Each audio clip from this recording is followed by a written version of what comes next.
Good morning, grade 7-8. This lesson, probability lesson 7, we're getting close to the end here.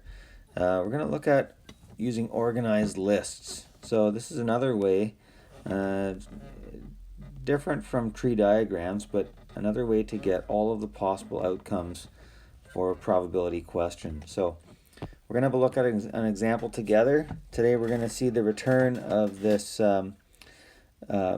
problem-solving model, the four-step problem-solving model. And there's not many practice questions today, but we want you to use that four-step problem-solving model for each question. So here it is.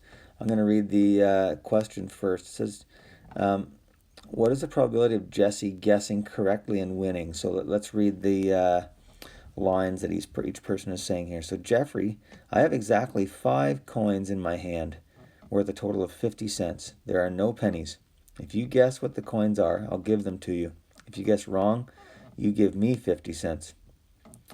Oh, poor Jeffrey. He says, let me think about it, Samantha. I don't think this is a good challenge to take. All right, so step 1 of the problem-solving model is to understand the problem. So you need to figure out what is the important information. So here it is. This has been listed. So Samantha has 5 coins. The coins have a value of 50 cents. It's only 50 cents.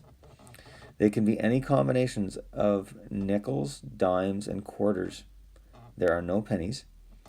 And there may be more than one of some types of coins. There may be none of some types of coins. So then make a plan. Jeffrey decides he's going to write all the possible combinations in an organized list. Sometimes I recommend to students using numbers, because it makes an organized chart. Makes it easy to keep it organized and not get too sloppy, and you can fix things up if you don't get it right the first time pretty easily. But we're going to make a table and work systematically. That's the most important part, to do this in a systematic way so you don't miss or repeat any combinations. Step 3 in the problem-solving model is to carry out the plan. So we see these combinations, all right? So we look at all the combinations here and of 5 coins.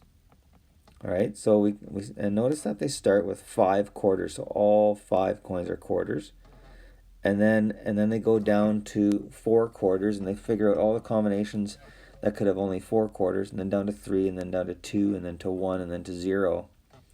So it's done in an organized way so that they don't miss any possible outcomes. But then one of the criteria was that all of the coins add up to 50 cents. There's only actually 2 possible outcomes out of all of these that add up to 50 cents. So that means he's actually got a pretty decent probability of getting this right if he's done the question right, which he's got the chart right. He has 2 possibilities. It could be 5 dimes, or it could be 1 quarter, 1 dime, and 3 nickels.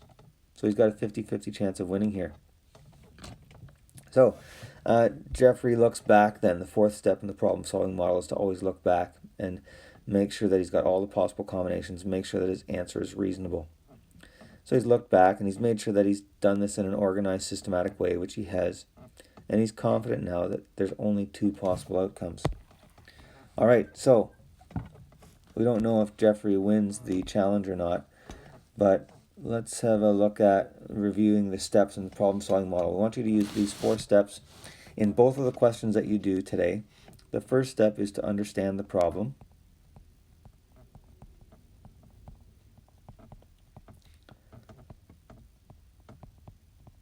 The second step is to make a plan. Today your plan making is going to be making an organized list. The third step is to carry out the plan.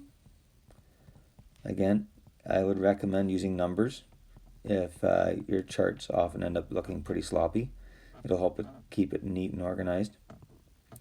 And then the 4th step is to look back. Make sure you've got all the possible outcomes and make sure you have an answer. Okay? So there are some instructions in the lesson today. Make sure you stay connected to your meet. You're gonna hand in both of these questions, but make sure you use the 4-step problem-solving model and we're going to mark one of these for each grade today. All right, good luck, and I'll see you in my class's meeting to get help if you need it. Bye now.